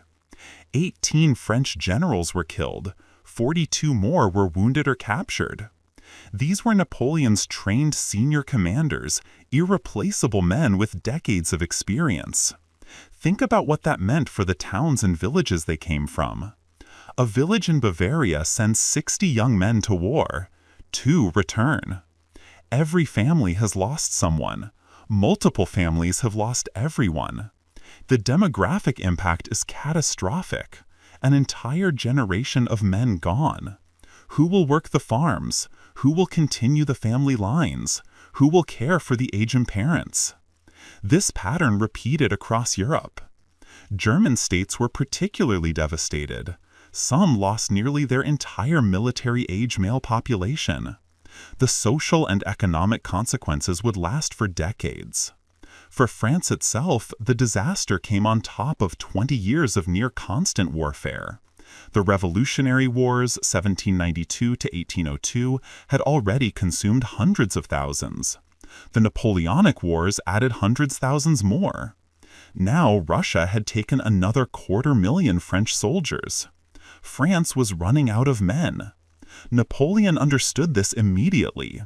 That's why he abandoned the army in early December and raced back to Paris. Not to escape danger, he'd faced danger before, but because he needed to control the narrative and begin conscription before his enemies realized how completely he'd been destroyed. He reached Paris on December 18, 1812. The same day, he issued his 29th bulletin, the official report of the Russian campaign. It was a masterpiece of propaganda and misdirection. The bulletin acknowledged losses, but blamed them entirely on the early and severe winter. It minimized the scale of the defeat. It emphasized French victories at Smolensk and Borodino. It portrayed the retreat as an orderly withdrawal, forced by weather, not a catastrophic collapse. The famous final line, "The health of the emperor has never been better." The message, Napoleon was fine, the army had been defeated by weather, and France remained strong. None of it was true, but it bought him time. Within weeks, Napoleon began issuing conscription orders. He lowered the draft age to 16. He called up the class of 1814 a year early. He recalled veterans who had been discharged. He demanded new contingents from Allied states. By spring 1813, barely 4 months after the Russian disaster, Napoleon had raised a new army of over 200,000 men. It was an astonishing achievement. It was also meaningless, because while Napoleon was rebuilding, Europe was rising against him. December 30th, 1812, Prussia. General Johann van York, commanding the Prussian corps that had been forced to serve with the French, signed the Convention of Toroghan with Russian representatives. Without authorization from his king, York withdrew the Prussian corps from the French alliance and declared neutrality. It was an act of insubordination that could have resulted in his execution. Instead, it sparked a national uprising. The Prussian king, Friedrich Wilhelm III, had been a reluctant French ally since Prussia's humiliating defeat in 1806. Now, seeing the French army destroyed and his own general defecting, he made his choice. On February 28, 1813, Prussia formed an alliance with Russia. The Sixth Coalition was forming. Russia, having driven the French from their territory, didn't stop at the border. Kutuzov's armies pushed into Poland, then into Prussia. Tsar Alexander, who had seemed weak and indecisive in 1811, was now the liberator of Europe. Austria watched and calculated. Technically still allied to France through Napoleon's marriage to Archduchess Marie-Louise, the Austrians had contributed troops to the Russian campaign but kept them deliberately uninvolved in major fighting. Now, with France weakened, Austria began secret negotiations with Russia and Prussia. Sweden joined the coalition under Crown Prince Jean-Baptiste Bernadotte, formerly one of Napoleon's own marshals, who saw an opportunity to settle old scores and expand Swedish influence. Britain, which had been fighting France alone for years, poured money and weapons into the Continental Allies. By March 1813, Napoleon faced a coalition of Russia, Prussia, Sweden, and Britain, with Austria preparing to turn against him. He won battles that spring and summer. At Lutzen in May, at Bautzen later that month, French forces defeated Prussian and Russian armies. Napoleon's tactical genius hadn't abandoned him, but the victories were hollow. His new army was made up of teenage conscripts, not veterans. They fought bravely, but lacked experience. They won battles, but couldn't exploit victories because they lacked cavalry. The horses were dead in Russia. They took ground, but couldn't hold it because they lacked numbers to garrison territory. And every battle cost casualties Napoleon couldn't replace. The coalition could lose battles and rebuild. France could not. In August 1813, Austria joined the coalition. Napoleon now faced over 500,000 Allied troops converging on him from multiple directions. October 16th to 19th, 1813, Leipzig, the Battle of Nations. Napoleon, with approximately 190,000 troops, faced over 380,000 coalition soldiers. For 3 days, fighting raged around the city. Napoleon held his ground initially, but he was outnumbered 2-1 and eventually forced to retreat. During the withdrawal on October 19th, the single bridge across the Elster River was prematurely blown while thousands of French troops were still on the wrong side. They were captured or killed. Marshal Poniatowski drowned trying to swim his horse across. The retreat became a rout. French casualties at Leipzig, over 70,000, killed, wounded, or captured. The Confederation of the Rhine, Napoleon's alliance of German states, collapsed. Every German state began defecting to the coalition. Allied armies invaded France from the east. By January 1814, coalition forces were on French soil for the first time in 20 years. Napoleon fought a brilliant defensive campaign, winning small battles against isolated enemy columns, but the Allies kept coming. By March, they were approaching Paris. On March 31, 1814, Paris surrendered to coalition forces. Napoleon's marshals, the men who had followed him for 15 years, told him it was over. Marshal Ney, the bravest of the brave, said to his face, "The army will not march." On April 6, 1814, Napoleon abdicated as Emperor of France. He was exiled to the island of Elba in the Mediterranean. The Bourbon monarchy was restored under Louis XVIII. The empire was finished. He would return for the 100 Days in 1815, only to be finally defeated at Waterloo. But that was epilogue. The true end of Napoleon's empire wasn't Waterloo, it was Russia. Everything that followed, Leipzig, the invasion of France, the abdication, was consequence flowing from the catastrophe of 1812. The moment Napoleon ordered his army across the Niemen, the sequence of events that would destroy him was set in motion. But here's the critical question that has echoed through 2 centuries. Why did it happen? The common answer is simple: winter. General Winter defeated Napoleon. The cold destroyed the Grand Army. It's a comforting narrative. It removes human responsibility. It makes the disaster seem like an act of God, unavoidable and blameless. It's also wrong. And understanding why it's wrong teaches us far more than the comfortable myth ever could. The myth goes like this. Napoleon invaded Russia with the largest army ever assembled. He advanced successfully through summer and early autumn. Then winter arrived, early and with unprecedented severity. The Russian winter, colder than anything the French had experienced, froze the army to death. If not for the unusual cold, Napoleon would have succeeded. Every part of this narrative is false or misleading. Let's dismantle it piece by piece. The logistics failure. The Grand Army was too large to supply, period. Weather was irrelevant. An army of 685,000 men plus 200,000 horses requires staggering amounts of food and fodder daily. Historians estimate roughly 900 tons of food and 1,800 tons of fodder needed per day just to maintain basic operations. Napoleon's logistics system was based on 2 elements: pre-positioned supply depots and living off the land. It had worked brilliantly in Germany, Italy, and Austria, regions with dense populations, good roads, and productive agriculture. Russia was different. Population density was a fraction of Central Europe's. Roads were primitive dirt tracks that became impassable after rain.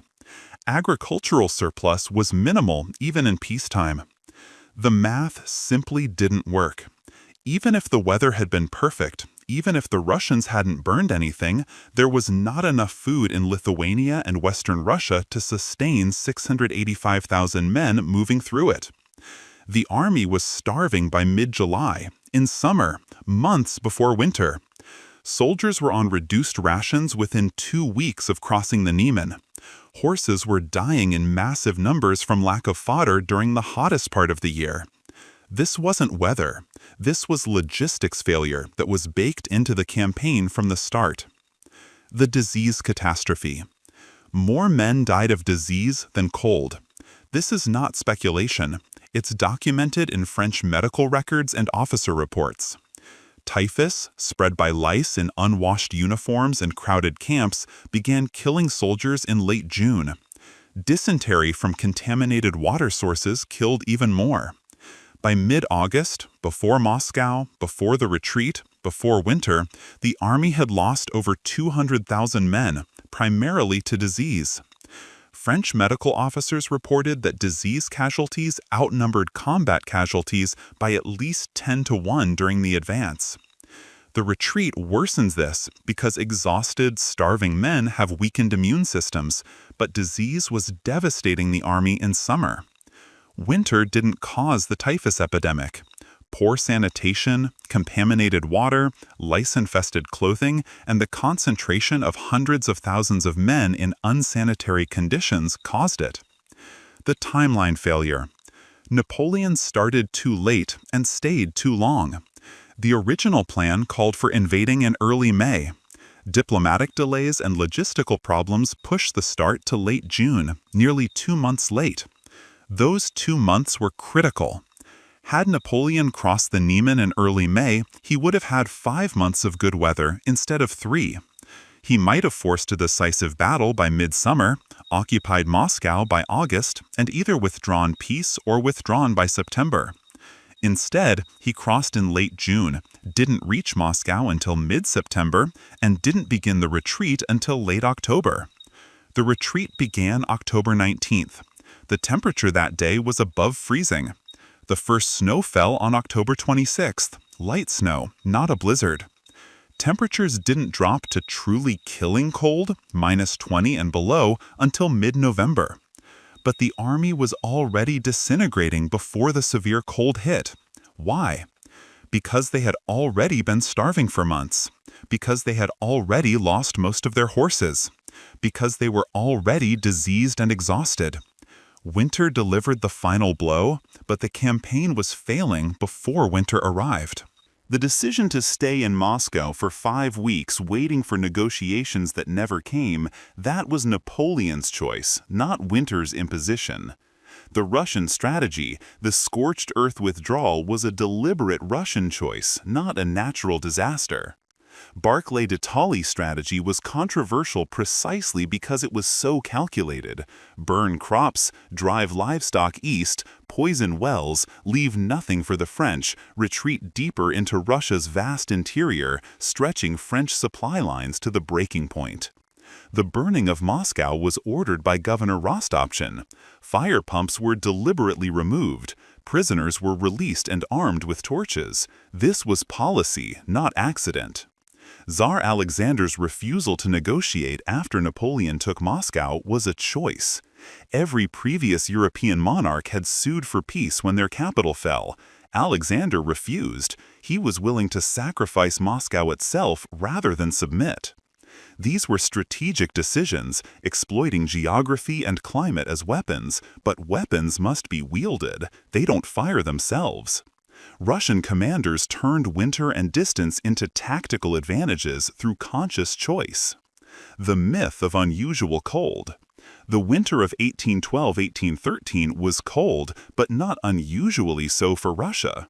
Meteorological records from the period show temperatures within normal ranges for a Russian winter.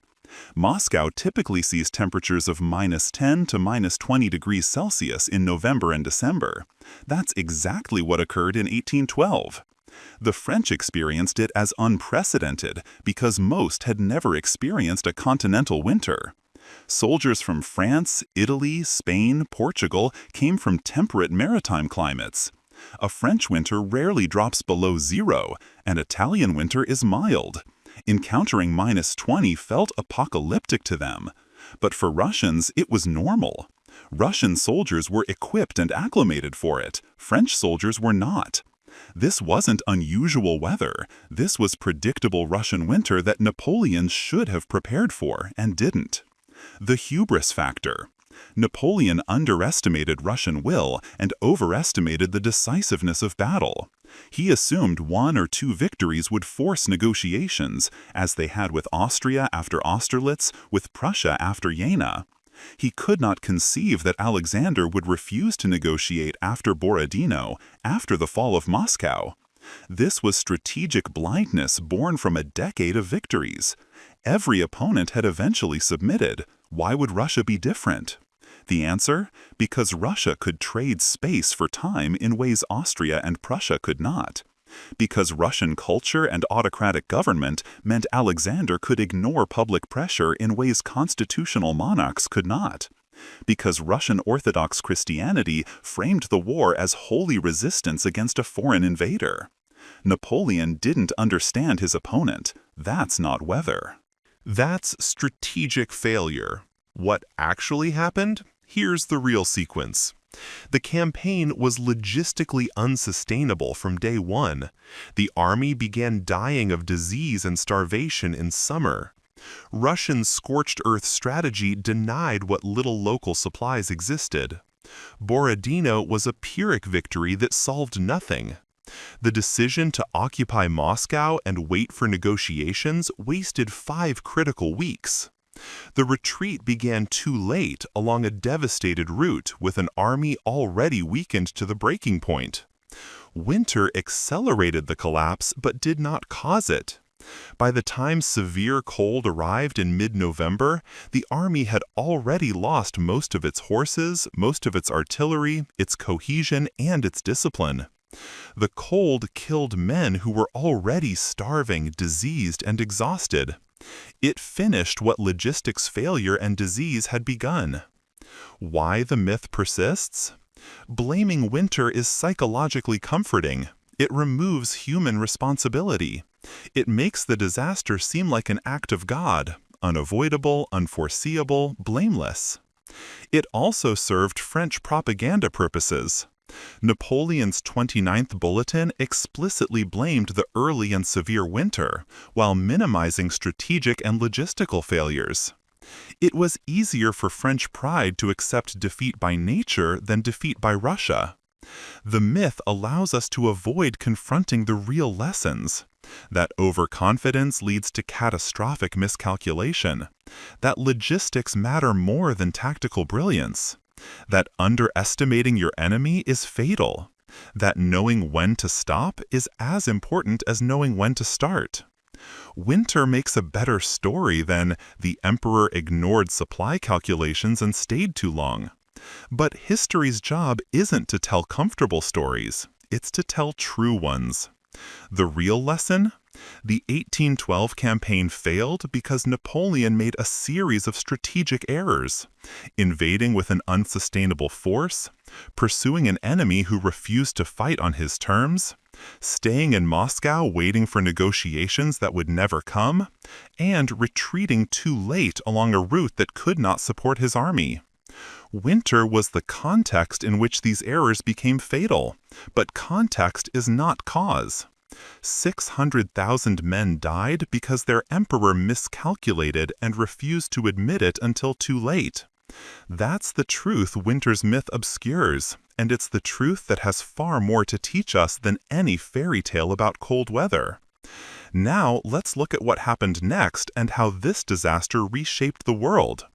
While Napoleon raced back to Paris in December 1812, Europe's kings and ministers were reading reports from the Niemen River crossing and realizing what they meant.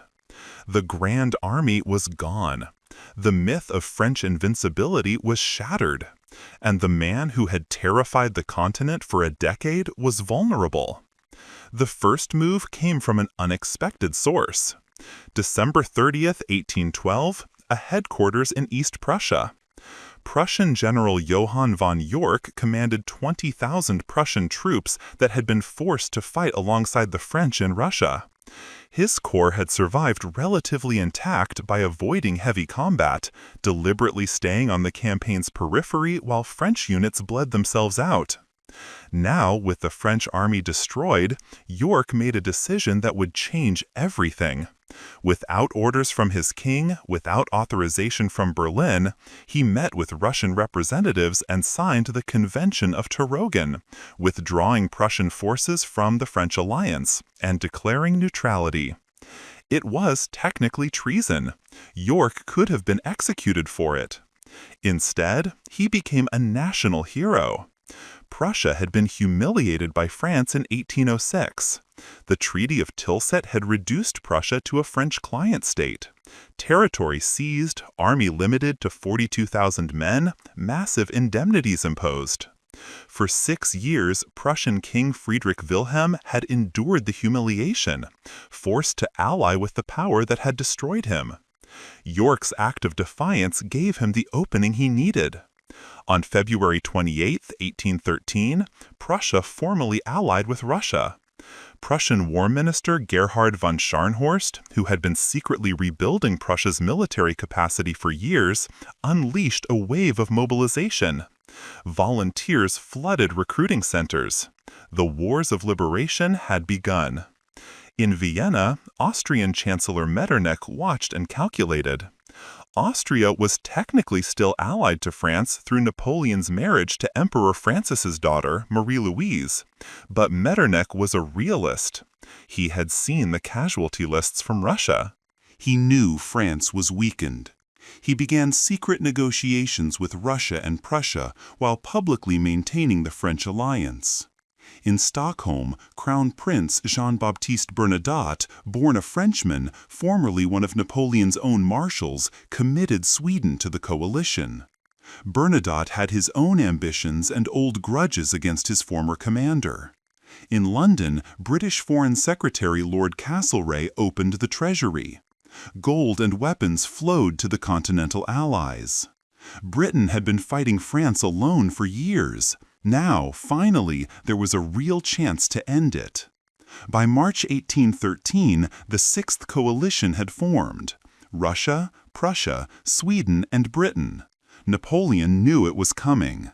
That's why he had abandoned his army in December, to reach Paris ahead of the news and begin rebuilding before his enemies could mobilize. What he accomplished in 4 months was extraordinary. Through ruthless conscription, he raised over 200,000 fresh troops by spring 1813. He called up the class of 1814 early, boys as young as 16. He recalled discharged veterans. He stripped fortresses of their garrisons. He demanded new contingents from Allied states that were already wavering. By May 1813, Napoleon fielded an army again. He marched east to meet the coalition. At Lutzen on May 2nd, he defeated a Prussian-Russian army of 73,000 with 110 French troops. At Bautzen on May 20th to 21st, he won again, 96,000 coalition soldiers. 2 victories in 3 weeks, tactically brilliant, strategically meaningless. Here's why. The new army was made of conscripts, not veterans. They fought bravely but lacked experience. More critically, Napoleon had almost no cavalry. The horses were dead in Russia and couldn't be replaced quickly. Without cavalry, he couldn't pursue routed defeated enemies or scout enemy positions effectively. He won battles but couldn't destroy the armies he defeated. Meanwhile, coalition casualties were replaceable. They had vast reserves of manpower and Britain's gold to sustain operations. French casualties were not replaceable. Napoleon was burning through his last generation of fighting-age men. And Austria was about to turn. In June 1813, an armistice was declared to negotiate peace. Metternich met with Napoleon personally at Dresden. The Austrian chancellor offered terms. France could keep its natural frontiers, the Rhine, the Alps, the Pyrenees, but must abandon Italy, Germany, Poland, and Spain. It was generous. It would have left Napoleon ruling the most powerful state in Europe, but it required him to accept limits. Napoleon refused. After 2 decades of expanding French power, he couldn't accept contraction. He couldn't conceive of France as just one power among many, rather than the dominant force. Metternich left the meeting knowing war would continue. On August 12, 1813, Austria joined the coalition. Napoleon now faced over 500,000 coalition troops converging from multiple directions. Prussians and Russians from the north, Austrians from the south, and a mixed Allied force from the west. He had perhaps 440,000 troops scattered across Germany, trying to defend too much territory. The coalition plan was simple: avoid battle with Napoleon personally, but attack his subordinates whenever possible. Wear down French forces through attrition, converge on a central point, and force a decisive battle only when numerical superiority was overwhelming. Through September and early October, this strategy worked. French marshals lost battles. Territory was abandoned. Napoleon rushed from crisis to crisis, winning tactical victories but losing the strategic picture. By mid-October, coalition armies were converging on Leipzig. Napoleon concentrated his forces there, approximately 190,000 troops. Facing him were over 380,000 coalition soldiers: Austrians under Prince Schwarzenberg, Prussians under Field Marshal Blücher, Russians under Tsar Alexander personally, and a Swedish corps under Bernadotte. October 16, 1813, the Battle of Nations began. For 3 days, fighting raged around Leipzig. Unlike previous coalition efforts, this time they maintained coordination. When Napoleon attacked one sector, others pressed their fronts to prevent reinforcement. When he shifted forces, they shifted with him. The French fought desperately. Units that had never seen combat before held their ground against veteran coalition troops. But the numbers were impossible. 2 coalition soldiers for every French one, more artillery, more cavalry, more reserves. On October 18th, Saxon and Württemberg units, German states that had fought with France for years, defected to the coalition mid-battle. They simply turned their guns around and fired into French positions. Napoleon ordered retreat that evening. The withdrawal became catastrophic. There was only one bridge across the Elster River. Over 30,000 French troops were still in Leipzig, fighting rearguard actions, when a junior officer, panicking as coalition forces approached, blew the bridge prematurely. Thousands of French soldiers were trapped on the wrong side. Some tried to swim the river. Marshal Poniatowski, commander of the Polish Corps, tried to swim his horse across and drowned. Others were captured. Most were killed. French casualties at Leipzig exceeded 70,000 killed, wounded, captured. Coalition casualties were around 54,000 total, but they could afford it.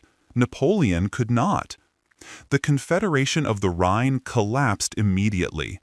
Every German state that had allied with France switched sides or declared neutrality. The Grand Duchy of Warsaw dissolved. The Kingdom of Westphalia ceased to exist. Napoleon's entire system of allied states in Germany evaporated in days.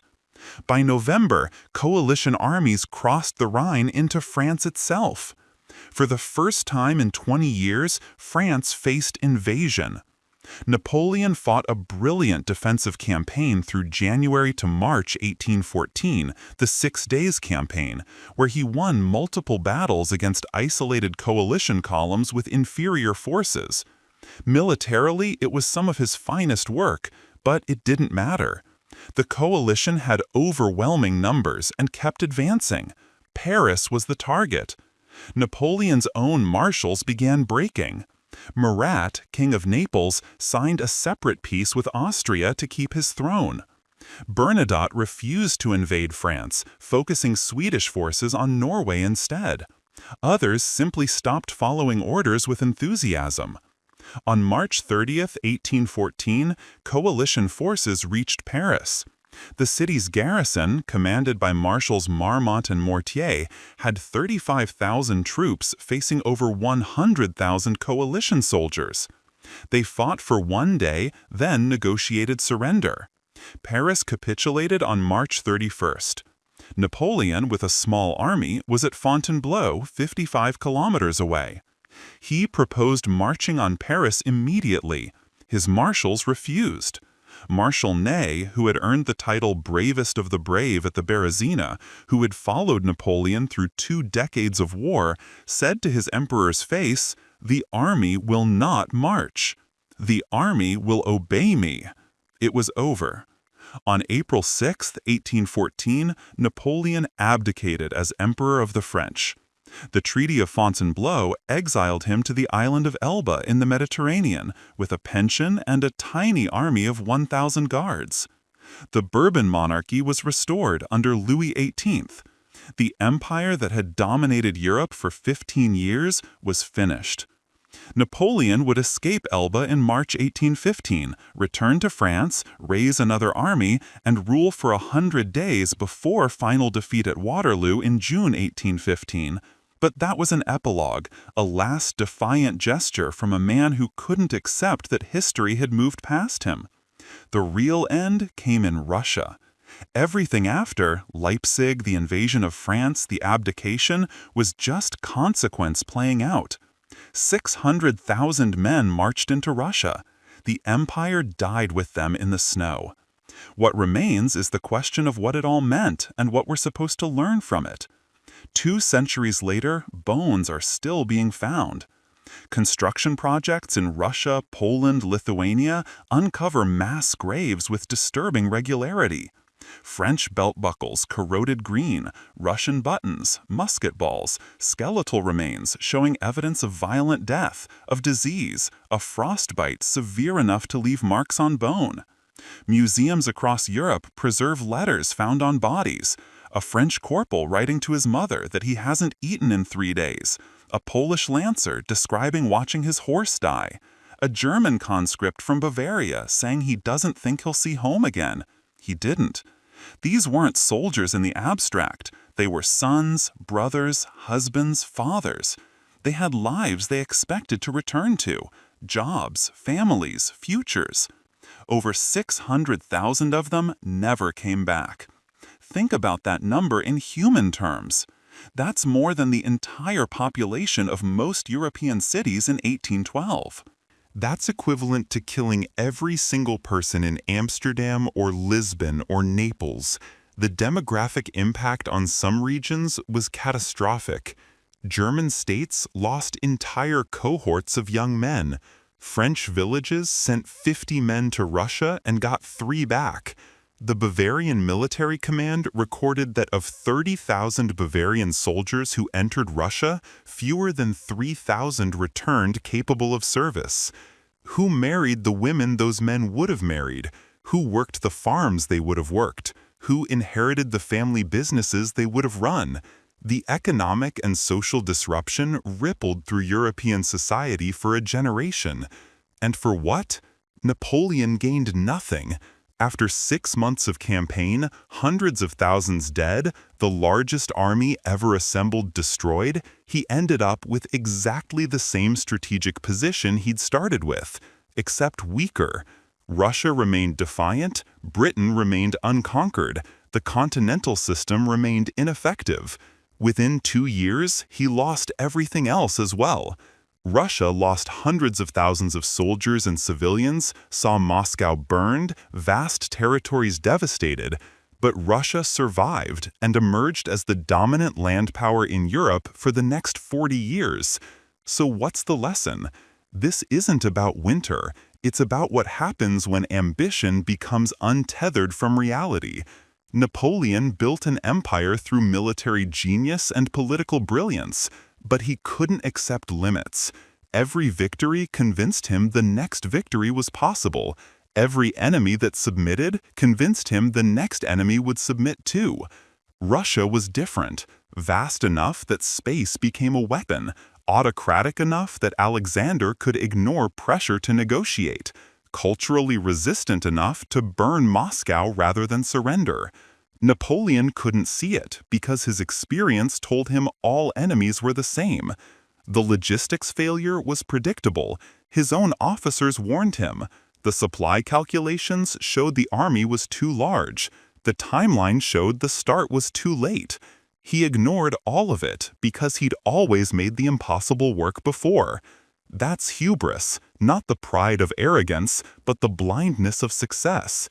When you've redrawn the map of Europe, why would you believe Russia could stop you? The 1812 campaign is what happens when strategic vision loses contact with operational reality, when political objectives exceed military capability, when confidence becomes overconfidence. It's also what happens when you don't know when to stop. Napoleon could have halted at Vitebsk in July, could have wintered there, consolidated, resumed in 1813. He didn't.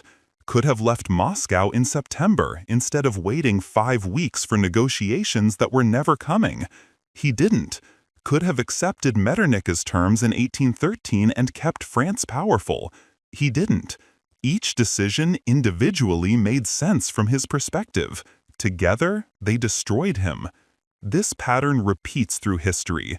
Leaders intoxicated by past success, convinced the rules that apply to others don't apply to them, pushing beyond sustainable limits because they can't conceive of failure. Hitler invaded Russia in 1941 with explicit references to Napoleon, convinced he would succeed where Napoleon failed because German organization was superior. He failed worse, losing an entire army group at Stalingrad in conditions that eerily mirrored 1812. The American experience in Vietnam followed similar logic: superior military force applied to achieve political objectives without understanding the enemy's will or the sustainability of the commitment, tactical victories that meant nothing strategically. The lesson isn't don't invade Russia in winter.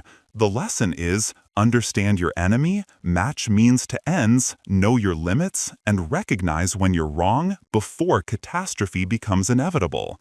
Napoleon was one of history's great military geniuses. He transformed warfare, law, administration across Europe. His impact on the modern world is incalculable, and none of it saved him when he made the same mistake every failed conqueror makes: believing that will and brilliance can overcome fundamental strategic reality. 600,000 men paid the price for that mistake. They died in Russian fields and forests and rivers far from home for objectives that were never achievable by the means employed. Their bones, still being discovered 2 centuries later, are history's way of insisting we remember not just that they died, but why.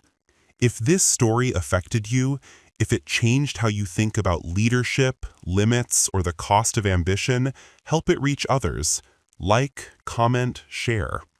These 600,000 dead deserve to be more than a footnote about winter. I want to hear from you. What's the lesson you're taking from this? Where do you see this pattern of hubris and overreach playing out today? Drop your thoughts in the comments. I read everyone and respond to as many as I can. Subscribe if you want more history that matters, stories that don't just tell you what happened but force you to think about why it matters. The ghosts of 1812 are still teaching, still warning, still showing us what happens when empire exceeds grasp. The only question is whether we're willing to listen. Thanks for staying with this story to the end. It's long, it's brutal, it's not easy, but neither was the history. These men deserve to have their story told fully and honestly. See you in the next one.